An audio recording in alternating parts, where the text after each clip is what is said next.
Hey everyone, today I have got a kind of a review on a hire car that I've been using for the past 15 days, which is a Nissan QASHQAI 2 litre. In fact, I'll show you the description. It's a 2019 2 litre ST CVT gearbox, so it's an automatic. So I just wanted to kind of give you a bit of an overview of this car and my thoughts since I've been driving this for the past couple of weeks. Now this isn't the new model. I know it's changed a bit.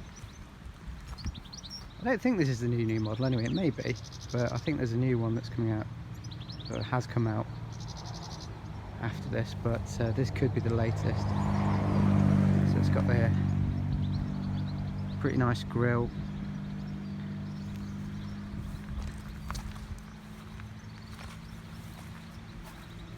So I'm actually in New Zealand and I've hired this car, and so far I've actually been pretty impressed with this vehicle. I've never driven a QASHQAI before. I know they're very popular, and I've actually been impressed with quite a few things. One is how easy it is to drive. It's a very comfortable car. I know these aren't massively expensive, but I found that it's really comfortable to drive.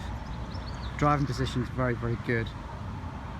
I know this was one of the original kind of popular SUVs, and they're still very popular now. So just going to open the boot for you. It's got a nice deep boot, and obviously the seats can fold, 60/40 split, and it's got some little holders here for bags to hold them in place. And there's a little bit of a drop, nothing too bad. A bit that sticks out here for some reason, I'm not really sure. That might be to actually raise this platform up a level. Yeah, so you can kind of raise that up. It's got a full spare wheel underneath.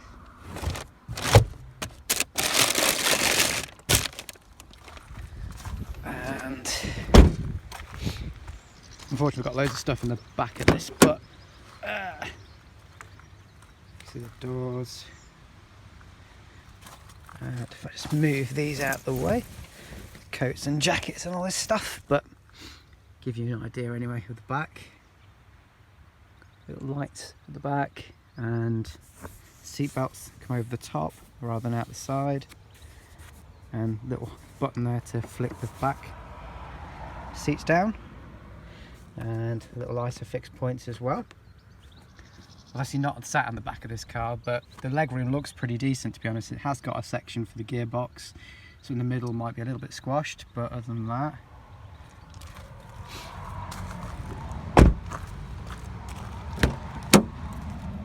so inside, electric mirrors, electric windows. I don't know what this comes in terms of the spec range for the QASHQAI. Just cloth seats, but they are quite comfortable, and you can pump the seat up using this lever here. I said this has got the CVT transmission. It's the first time I've driven a car with CVT transmission. It's a bit weird because, like I said, it's very smooth, and you're driving along, and it kind of doesn't have, you can't feel the gear ratios taking place or actually going up a gear. But that said, according to this, it's a 2 litre, and I didn't realise that. I would have thought it was like a 1.3. So the engine hasn't got a lot of power as such. It doesn't feel very forceful. It has a lot of torque, and I think that could be because of the CVT transmission. But it's, you know, for the drives that I'm doing, it's very economical. And I'll go into that a little bit later once I've shown you around. So again, we've got the glove box down here. You see over here we've got some drink bottles in a drink holder. We've got a armrest, which has got a USB socket. I've actually got USB in there, and it's also got an additional lighter point there for power. It's very deep. It's also got an additional lighting point there, which I'm using to power my phone.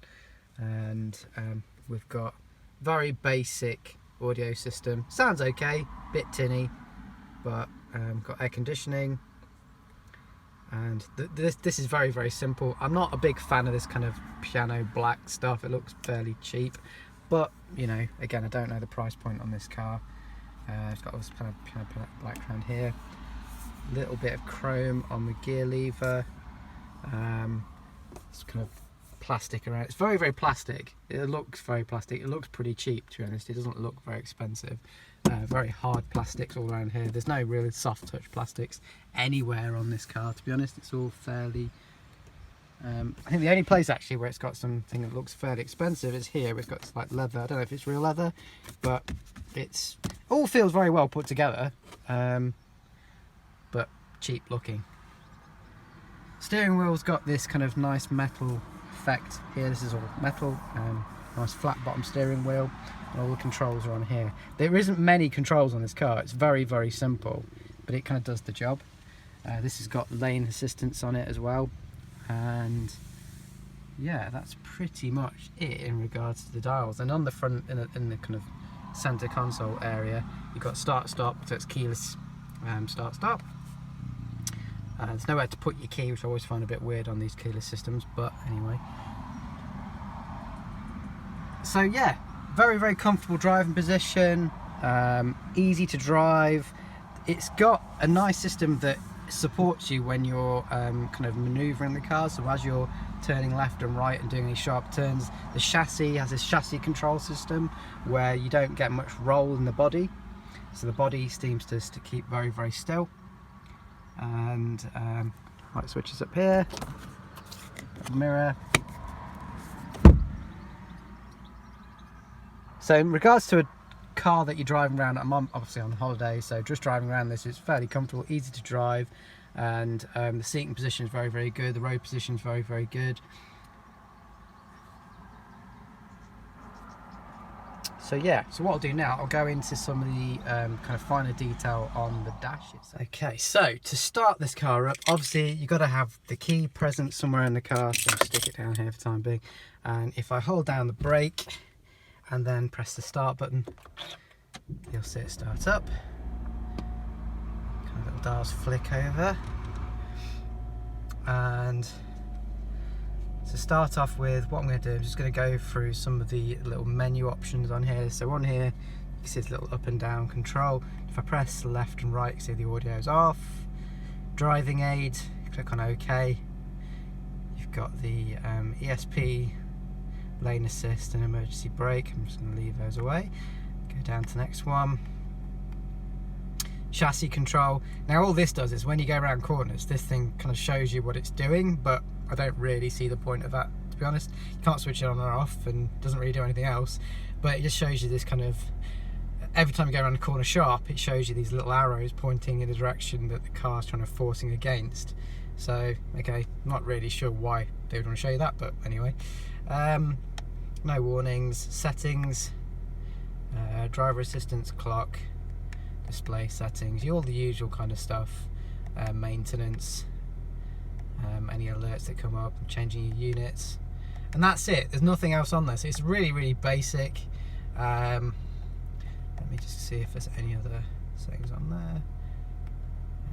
Speed, distance, there you go.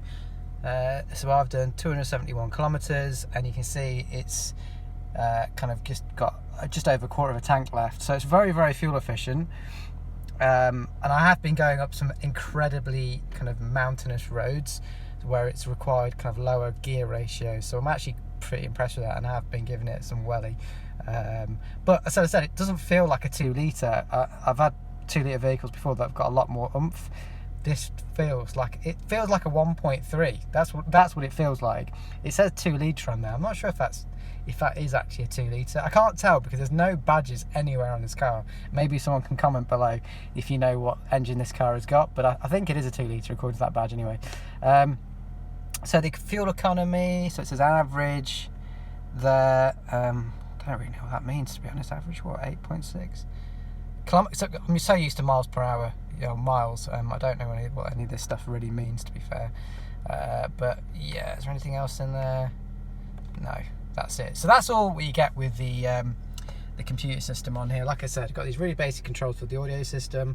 One really weird thing that I don't understand is when you've got the stereo on shuffle, and this might seem like a minor thing, but it's something that's quite annoying, is that if you go past a track and you want to go back, it won't go back, you can only go forwards, which I think is a bit weird. As I said, the audio system on here, it sounds okay, it's a bit tinny, but you know, it's okay. On this side, you've got your cruise control, so you can switch cruise control off, you can set the speed you want to run at, and after you can increase and decrease, and you can cancel it. And this is for your phone, if you want to, obviously answer a phone call, which is, again, it was very easy to pair the phone with this car as well. Down here, you've got a little space for a water bottle, very decent. You can put like a 1 litre water bottle in there. There's nowhere, I mean, you can see my sunglasses, I've actually just left them in there. These are not padded, just plastic, so it's, you know, it's going to rattle around if you've got anything in there. I have noticed that it has a lot of rattling when you put stuff in, because it hasn't been, you know, I haven't put any kind of insulation or anything down to stop things from rattling, so that's a little bit annoying.